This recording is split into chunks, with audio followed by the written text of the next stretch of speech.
What's going on, everybody? Welcome to the Wrestling Junkies Podcast, a special edition of the Wrestling Junkies Podcast. I'm Eric, Mr. Cincinnati Robinson. As always, I'm joined by the podcast dad himself, Chris Hoops. Choops, how are you, buddy?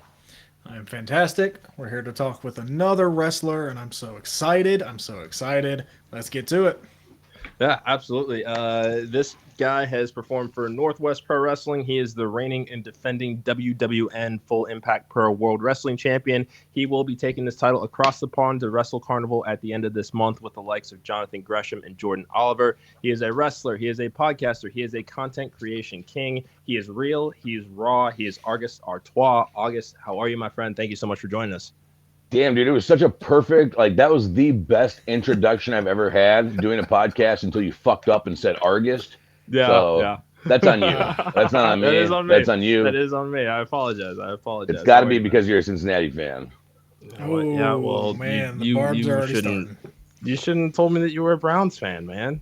Well, one of us is doing good in the professional wrestling business, and one of us is doing good in the National Football League. So, without further ado, I'll go ahead and I'll say to the people out there listening, it is August, like the month, Artois, like the beer. Suck me if you don't like it. Wow. He's never going to mess that up again. I guarantee that. Nobody ever does it. Nobody ever does it twice. Well, August, we appreciate you being on the show. Here at the Wrestling Junkies Podcast, we believe that wrestlers are superheroes. Every superhero has an origin story. Tell us about your earliest memories of professional wrestling. Good question. Fucking the early origins of August Artois was always the little brother. Growing up, me and my brother were three and a half years apart. So growing up watching wrestling, I was always the test dummy. I was always the one to jump off the house, see if I can make it to the pool, see if we can make it from the shed to the trampoline to the pool, see if we can make it slam each other through tables. I was always the one to do it through the tables, always the one to take the. So that's why everyone always, fast forward, everyone always comments like, "Damn, brother, like in that ring, like you are such an artist." It's like I didn't do that for my brother did that for me without me wanting it to happen.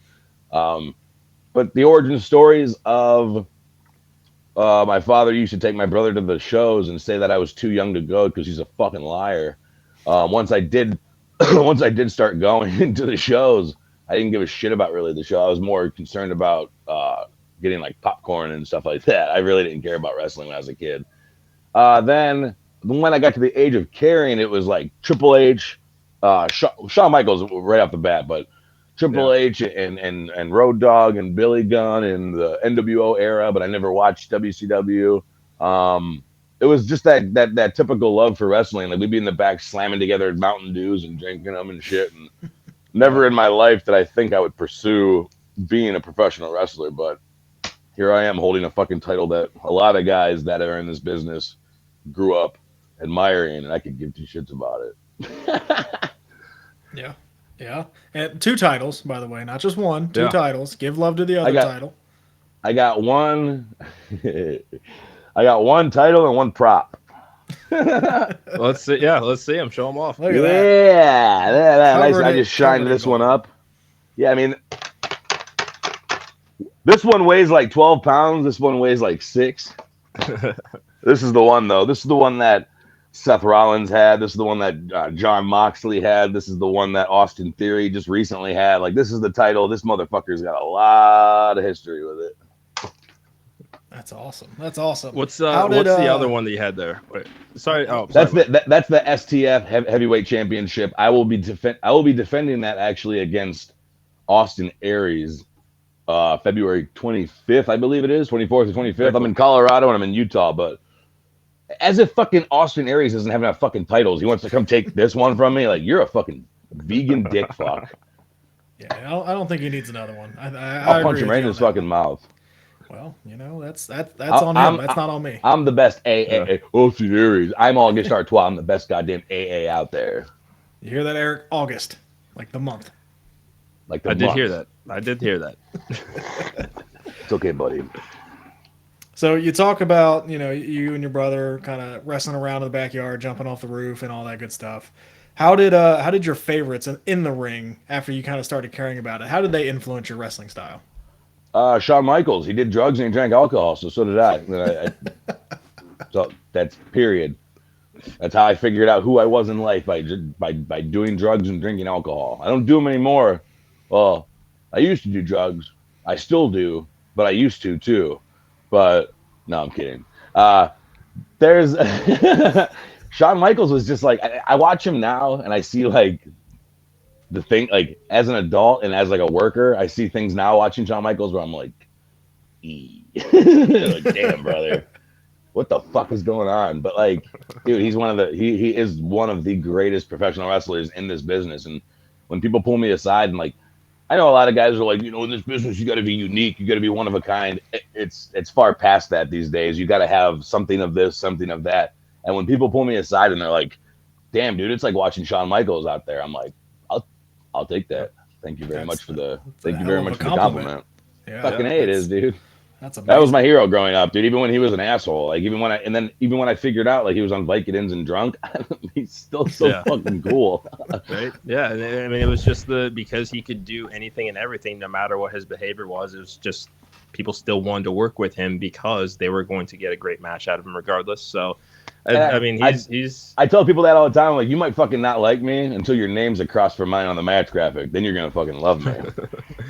Go. Yeah, no, I mean, you're spitting facts, man. I mean, and you've mentioned, the influence of Shawn Michaels, and you project yourself, real, you're raw. How do you reconcile, wanting to take from those that you've idolized, as well as bringing your personality into what you do in the ring? What a good fucking question. What a good damn question. Thank you. It's a when I first started, dude, like. I realized I started late. I was in my 30. I just turned 30, 31 when I started. And I realized everyone's like, like you got to be like 25 years old to make it in this business. Like you can't even think about starting. I was like, well, fuck you. Diamond Dallas Page started at 38. I still have 8 more years to go then before I can even think about quitting. So when I started, there was like this unwritten rule of put your head down, shut up, show up to shows, set up the ring, be respectful. I don't have time for that shit, dude. I did not have time to jump through a fucking 2-year hoop of you have to do this, you have to do that, you have to this. So, I mean, the curtain's pulled back far enough to the point where I can tell the story again. Growing up, my brother, who was a referee, he just recently retired from wrestling because he just doesn't give a shit about it anymore. He was really good friends with Garrett Bischoff. Still to this day, he is, and so am I. Nobody fucking knew that, though. So as I was starting my career, Garrett Bischoff was going to work for this company in Florida. So Garrett hit me up. He's like, hey, man, I see you're starting, man. Good stuff. I'm really proud of you. I was like, would you like to work together sometime? He's like, man, I don't know about that. I was like, well, let me know. He's like, you know what? I would. I was like, all right, cool. So do me a favor. Ignore Facebook for the next 3 days. So I went online and I was like, and I didn't tag him, but I heard Garrett Bischoff's getting back in the ring and I put 1,000 laugh emojis. From that point forward, my wrestling career was on fucking fire. My coach was getting messages. Garrett's getting messages. I'm getting messages from promoters in Florida like, hey, I don't know who the fuck you are, but you're sure causing a lot of attention and a lot of people know who you are, and not for a good reason. I was like, oh shit, okay. Like behind the scenes, I had my hands up. I looked at Garrett. I looked at my coach. I was like, well, okay, guys, I have him hooked. What do I do now? Tell him to suck your dick. I was like, no. Wait, no. I'm talking about this is a private message tell him to suck your dick. I was like, oh, okay. Suck my doc. No, not doc. Nope, not duck. Dick. Dude, since then, like, and I didn't think it was going to work. Fucking 7 months, 8 months later, those 2 promoters I told to suck me off are in my inbox now. Oh, what's your rate, brother? Yeah. So what happened was, dude, I didn't listen to, like, if you're like a good doctor, other doctors are going to help you because it's for the greater good. If you're a good basketball player, other basketball players are going to help you because you're just physically better than them. But this is professional wrestling. Podcast dad to be the champion. If I fucking say so as a promoter, he's the goddamn champion. You know what I'm saying about wrestling? Yeah. So people they hate that I'm a good looking guy. I have every inch of charisma and outgoing and characteristics out there that you could possibly have as a wrestler.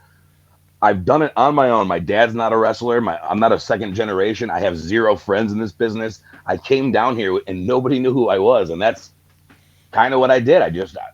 Everybody, if you ask anybody, like, hey, tell me the story about August Artois, and they'll say he did it his own fucking way against the grain. I have screenshots saved of people reaching out and saying, hey, man, you need to dial it back. You need to calm down. So when I won this FIP title, I said, this is to everybody who told me to dial it back and just to dial it back a notch. I looked at the camera. I said, you can beep this out later, but you guys can suck my fucking dick. Here I am, man, standing on top of the mountain. And the thing is, like, a lot of these guys were like, this kid's a punk. He's a loudmouth. He's so egotistical. Yet here I am 3 years later, and my schedule for 2004 is already booked till December. So like, these promoters that are still trying to, like, this kid's not good for the business. Fucking dude, buy a goddamn ticket to my show already. Yeah. You fucking losers. Yeah. No, hey, you know, I'm not gonna knock you off your soapbox, but let's talk about the Full Impact Pro World Heavyweight Championship. Oh yeah, that's where I was going next anyway. That you just won. You beat Brian Brock in a bull rope match. How was that experience for you? It sucked, dude. Wow, it was the toughest match I've ever had in my career. Like, my head, if I can get the right angle, right there. See how it's still bumped out? That's he slammed my head against the pole, and I just started bleeding everywhere. My brother was actually the referee in that match. He comes over to me. He's like, fuck, man. He's like, you're bleeding. I was like, yeah, no shit. He's like, you all right? I was like, I don't know. Am I going to die? He's like, I don't think so. It was the toughest battle I've, and like, here's the scary part. I haven't heard a word from him since. I haven't heard a word personally, you know, behind the scenes, in front of the scenes, side scene, no promo, no pictures, I'm looking out my fucking window every 5 seconds, dude. It's legitimately scary because, like, I was in the ring with this guy and he was just looking over. And then when, like, towards the end of the match, when he kicked out at 1 after all the shit he's been through, like, and he looked at me, I was like, I don't want to ever see this guy ever again. Not even in the ring, dude. Like, ever in my life. What's shit. What type of, and you don't have to go too into depth, but like what challenges are go into like a bull rope match? Like what's the hardest part about a bull rope match? Honest to God, dude, and like, this is me being 100% fucking honest. This was the one match that I lost sleep over. And this isn't like August Artois was telling you like the story of behind the scenes. I lost someone.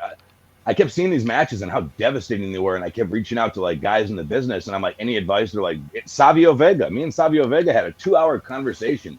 Wow. He was telling me, be careful and watch out for this. That rope can get around your neck. Like, it's not just wrestling your opponent. It's literally that rope can get caught up in the wrestling ropes and get caught around a pole. And there were times when it yanked my arm out of the socket. Like, it was dangerous. And going forth towards it, there's no planning. Like, oh, what if the cowbell gets stuck and I flip out of the ring? Like, I don't fucking. Then we'll figure it out when we get out there. Like, other matches, it's like, all right, it's one-on-one. It's one-on-one. It's a tables match. Okay, all I got to worry about is tables. Or it's a one-on-one. It's no disqualification. I got to worry about that. Or it's just a one-on-one. You know what you're getting into. But with a bull rope match, it's fun. It's wild, man. I honestly, God, hope I never have another one. Hey, that's fair. I mean, you still walked away with some gold, though, so, you know, can't be too mad. Goddamn right. Yeah. So you also released a Real and Raw documentary you filmed over about 37 months. Take us through the production process. What was the inspiration of wanting to provide this look at your life as a wrestler? I fucking didn't want to.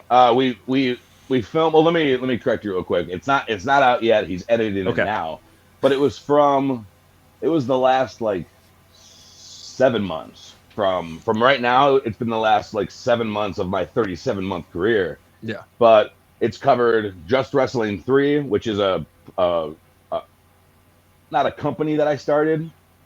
I used to wrestle with CYN, and CYN had this great image of like this gritty fucking badass just wrestling club, and then EC3 lost his fucking mind. His dick got a little too big for his mind, I guess, and everything went to shit. Some guys got called back to the WWE. CYN just completely fucking fell apart from the inside out. But I love that idea of the gritty, real, and raw fucking just wrestling. Like, I don't care about your entrance. I don't care about your backstory. Like, just get in that fucking ring and just wrestle. Just wrestle. So I started a thing called Just Wrestling. It's on IWTV.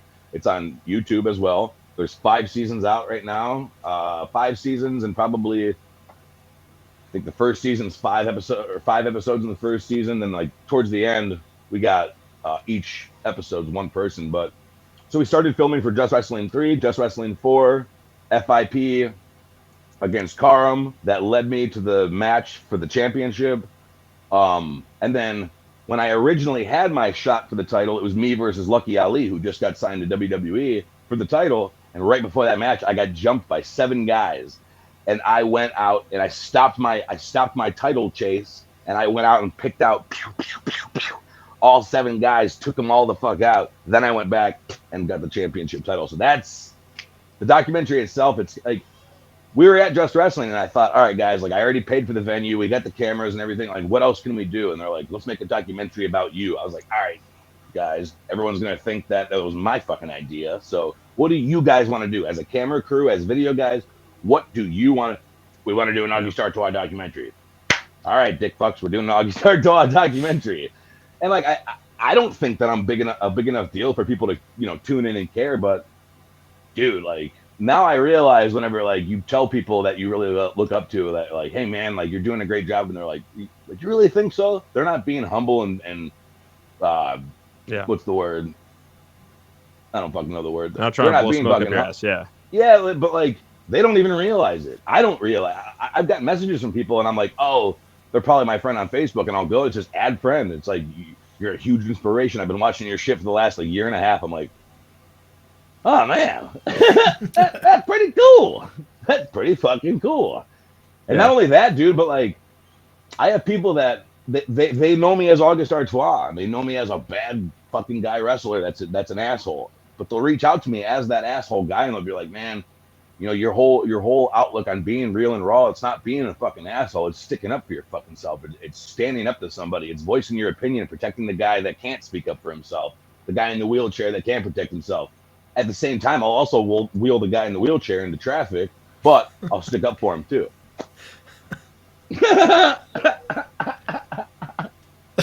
What a dick! Yeah, I don't. Wow, that didn't see that left turn, but that's okay. So never let him know your next move. That's fair. So Eric asked about the documentary, so I'm going to ask you about the podcast. What inspired you to start the Real and Raw podcast? Being on, dude, like I've always been honest. I came from the music business. When I was 16 years old, I got signed to Metal Blade Records. I toured the country, and then since then, I've traveled to 8 different countries by myself. I've traveled around the States by myself, and I've lived this life ever since I was little. Like, you're not going to get to the fucking point unless we get there. You beat around the bush. We're both going around that bush. Let's just both get to the fucking point. If I don't like you, you don't like me. If I love you, you love me. If we kind of like each other, if we're hungry, if we're tired, just tell me. Just fucking tell me straight up. So like that whole Real and Raw thing, it really started. People are like, oh my God, here goes August Artois. Ask him what he thinks about that person. I guarantee he tells you. Hey, what do you think about this person? Oh, I think he's a fucking loser. Oh, I told you he'd tell you. Oh my God. So like wrestling turned into like this fucking, I feel like I'm the senior in high school hanging out with a bunch of freshman guys every fucking, and these are like 40 to 50-year-old guys still. They're like, oh my God, here goes August Artois. He's so mean. Are you fucking kidding me? So I started cutting these 30, 40-minute podcasts, and I would have a segment on there called Shitty Promo of the Week. And I'd take somebody's promo that I saw, and I would rip it apart. And then people, like some of the people that I would do that, they'd message me and be like, "Y'all know who the fuck you think you are, motherfucker." But my coach is Devon Dudley. I'm like, well, tell him to suck me too. I don't give a fuck. Both of you can go to fucking hell. Fight me. It's professional wrestling, guy. Like, this is entertainment. If you don't like what I'm saying, take me to fucking court or fight me. I don't fucking know what to tell you guys. It's fucking wrestling. Don't get tough with me. So, and then I do the I've been bringing people on my podcast, and now they know who I am. They're like, "Oh, hey, brother, can I get on your podcast? I got a lot of shit to talk. Fuck this guy that I've been working with." I'm like, "Yeah, hop on in. Yeah, spill the beans, brother." I'm like the Cat Williams of fucking professional wrestling. I just don't care about people's. No one's ever cared. Yeah. No one's ever given a fuck about my feelings, and it's not my place to care about others. Yeah. Like when people say like, August, listen, you are really good at wrestling. You are really good, but wouldn't you feel better like helping other people out? Like who? I don't know. Just go. You should help others. Fuck them. Not a person reached out to help me when I first started. They all wanted me to fucking fail. Here I am now, and my inbox is going ding, ding, ding, ding, ding, ding, ding. Hey man, remember me? I don't think we ever met, but no, I remember you. I seen that long thread of messages, and people were talking shit about August Artois. I remember your name. Don't fucking think I forgot, you son of a bitch.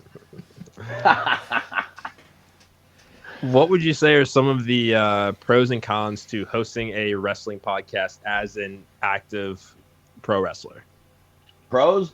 I just told you all of them. I'm fucking awesome, and everybody wants to be on the podcast, and I get to voice my opinion without having to be on a show. I just talk, and people listen. Cons? Not for me. The cons, I guess, would be for people that turn on the podcast on and hear their promo. Stupid fucking losers. And like that's the thing too, is like, if I do use your promo, I'm breaking it down. I'm not just like, oh, this promo sucks, boo. Yeah. I'm like, listen, there's no genuine story here. You're looking at the camera. You're not looking at the lens. You're looking at yourself on the camera. Like, here's me looking at the lens. Here's me looking at myself on camera. Look at the fucking lens and talk to the people. Like, I try to tell people, and they're like, well, you think you know everything. That's just common sense. That's acting 101. Stare at the lens, not yourself. Watch yourself later, morons. That's fair. Hey, that's fair. Everything I like I say it. is fair. I like advice, even if it. Are you staring at the fucking camera or the lens? Always. You're looking at the camera, aren't Always. you? You self-centered son of a bitch. I'm actually looking at you, which is how beautiful you are. Thank you for that. Eric never does. No problem, dude. No problem. It's free. I was on the house. Yeah, you're right. I don't do that for you. Yeah, okay. So you have an upcoming tour of the UK for the Wrestling Carnival and Target Wrestling with Jonathan Gresham, Jordan Oliver, and many other people. What are you looking forward to the most about that tour? Being taller than Jonathan Gresham. I'm just kidding. The honest to God, the thing I'm really looking forward to, because I don't really watch like shows that I'm on because I'm usually in the back. But there's a show before the show at Wrestle Carnival. There's like a 2-in-1 thing, so I get to actually sit back and watch Jonathan Gresham work, and that's fucking bee's knees for me, because that you can sit with somebody and ask them questions, but once you like just to sit back and watch them, and they're like, that's like watching Bob Ross paint a fucking picture. Like, just shut the fuck up, watch the artist work. You'll learn. I feel you'll learn more doing that, and I've always looked up to him. Not in height. Yeah, he's gonna kick. I hope he's gonna kick my fucking first. As soon as I meet him, he's gonna kick me right in the shin. He's a fucking amazing, very overlooked professional wrestler, and it's his demeanor, it's his presence, and that to me is like that to me is right there alone in wrestling. If you have the demeanor, the presence, the attitude, you can do it. You whatever you want. You don't have to be 7 foot tall, fucking 385 pounds. Like, you just have to be someone that somebody wants to pay money to either see win. I tell people all the time, whether you want to see me win or you want to see me lose, you want to see me. Period. Yeah. Simple as that. You ain't wrong. As I was doing my research for this interview, came across something that you posted on Twitter. It looks like you had an interaction with a promoter that wanted you to cancel on another and was willing to pay you more money to do that. You, having the integrity that you do, said that I don't cancel dates. Anything that you would like to say? You know where that stemmed from, right? That's why I'm asking you. This is your time, bud. That stemmed from 2 years ago. I reached out to AEW Dark. A year later, they reached back to me and said, hey, would you like to come for AEW Dark? I said, no, I have a booking that day. Thank you very much for the opportunity. So I went on Twitter and I put, just got offered AEW Dark, but I don't cancel bookings. Hopefully next time, pig emoji, which is good luck, good fortune, and bringing on, it's a Chinese thing. Yeah. Fucking Sean Dean from AEW retweeted me, and AEW Dark that weekend had 223,000 views. My tweet had 873,000 views that day, all for turning down AEW Dark, which isn't even fucking around anymore. Dude, it was everybody was like, dude, like, my friends were not friends. I had no fucking friends, but people in the business were hitting me up and they're like, hey man, like, your career is fucking done, dude. Like, that's it, man. Like, Twitter is fucking cooking you, brother. So I went out and made a t-shirt that has the tweet on it, which I've sold 37 37 shirts so far. The next day, Boomer Wellness product hit me up, and they're like, "Hey man, is this your tweet?" I was like, "Oh god, here we go." And they're like, "Well, with these kind of numbers, we'd love to bring you on as a sponsor." They pay me $250 a month now. The tour for the UK really opened up. People are like, "Hey, you're that guy from Twitter." And this guy, Sean Dean, really in his fucking mind thought that in a world of professional wrestling, 95% of the business is independent fucking promoters. Yeah. AEW, Impact, WWE, 98% independent promoters that would suck me off left and right for never canceling a booking. How is that you trying to ruin my career? Yeah. All these promoters were hitting me up, dude. They're like, "Hey, man, I heard you don't cancel bookings. That's fucking awesome. Hey, don't listen to the asshole on Twitter. He's just fucking jealous." I was like, I don't think he's jealous, but he is a fucking moron that he really thought that a bunch of AEW fucking nerd fans would ruin my career. All it did was it put a billboard on every corner. Book August Artois. He doesn't cancel bookings. He'll be there for you.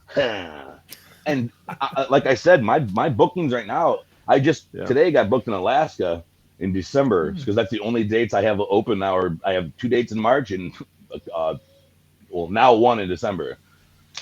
It's fuck you, dude. Yeah. Don't try. This is professional wrestling, man. You should have just ignored me. If he just would have ignored my tweet, I probably, honest to God, I would not have this. But what's hilarious, this is what's fucking funny, and FIP is gonna get mad. They can't get mad at me anymore because I don't have control of the Facebook anymore. But Sean Dean, how are you gonna put me on blast on Twitter in hopes my career ends, and then you're gonna reach out to the company that I'm the champion for and try to get a booking? Don't worry, I deleted that message.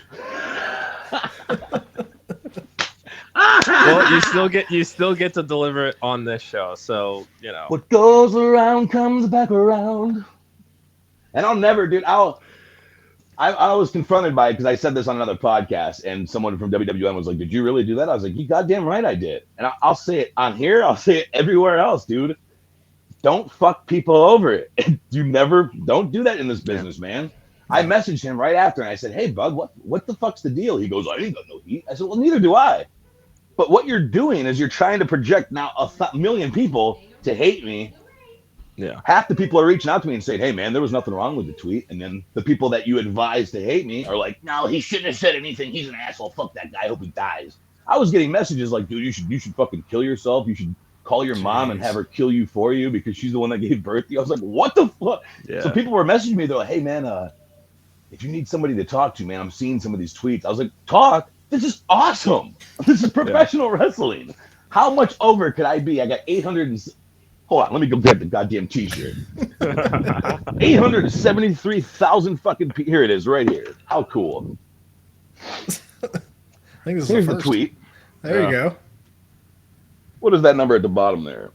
I think that's 820K. It's mirrored and kind of flipped, so I'm reading it backwards here.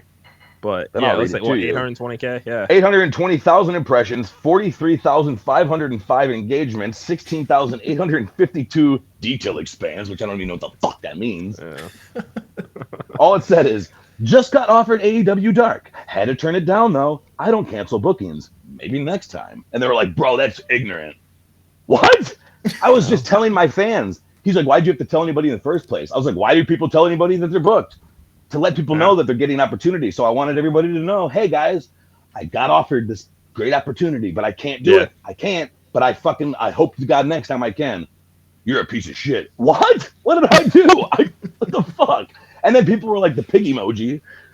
They're like, the pig emoji is racist. I said, it's what? It's what? Please tell me how this is racist. Are you a cop?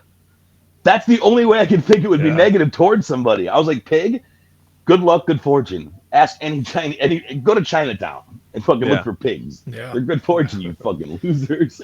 They were just trying to, at that point, they're like, dude, we got to find something on this guy. We got to tear him down. So then, like, people were telling me, like, don't reply to the tweets. Whatever you do, do not reply. So people were like, you should go kill yourself. And I was like, yeah, I was thinking about that. Then, like, the other person was like, hey, man, your career is fucking over with. I was like, yeah, I figured.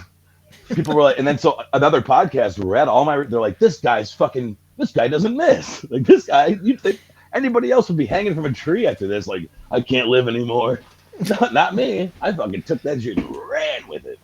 But anyways, to people, to inspiring wrestlers, don't fucking can. I don't give a shit what it is, unless the promoter tells you, like, hey man, I see you got offered this opportunity. You can do this. We can reschedule your day. If it is really like if WWE would have hit me up, or if AEW would have hit me up and said we got an actual match for you. You're not gonna come on AEW Dark and get fucking beat the shit out of by some douchebag guy. Yeah. If they would have offered me a match, I would have called that promoter and I would have said, hey man, I got offered. Can I do this and can we reschedule? It's up to you. And I wouldn't like. How do you just fucking be like, not coming? Like, and you ever expect to go back? Like, Yeah. AEW, if you don't get signed to $1 million contract, you have to go back, guys. So don't do that. No, it makes sense. Hands down, yeah, for sure. Great question. Best Eric. advice. Great question. Best advice too is yeah, Eric, Mr. Cincy, good question. Thank you. Best advice for anybody in this business is if you don't have friends already, don't come to this business making friends. It's a cutthroat business, and everybody has their blades right behind their back. Because like, here's the thing: if us three right here are professional wrestlers, and Triple H walked in and said, "I need one of you," fuck both of you. I want it, and I hope both of you would say, "Fuck the other two." Yeah. I want it. Like, oh no. I want my friends to make it first. No. And I'm not going to let you even think that for a fucking second, that I wouldn't slit you right in the fucking ball sack and take your position.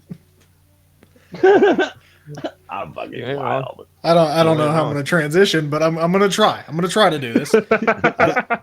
I think I know the answer to from a little bit earlier, but we like to, on this podcast, we like to ask Mr. WrestleMania, Shawn Michaels or The Undertaker?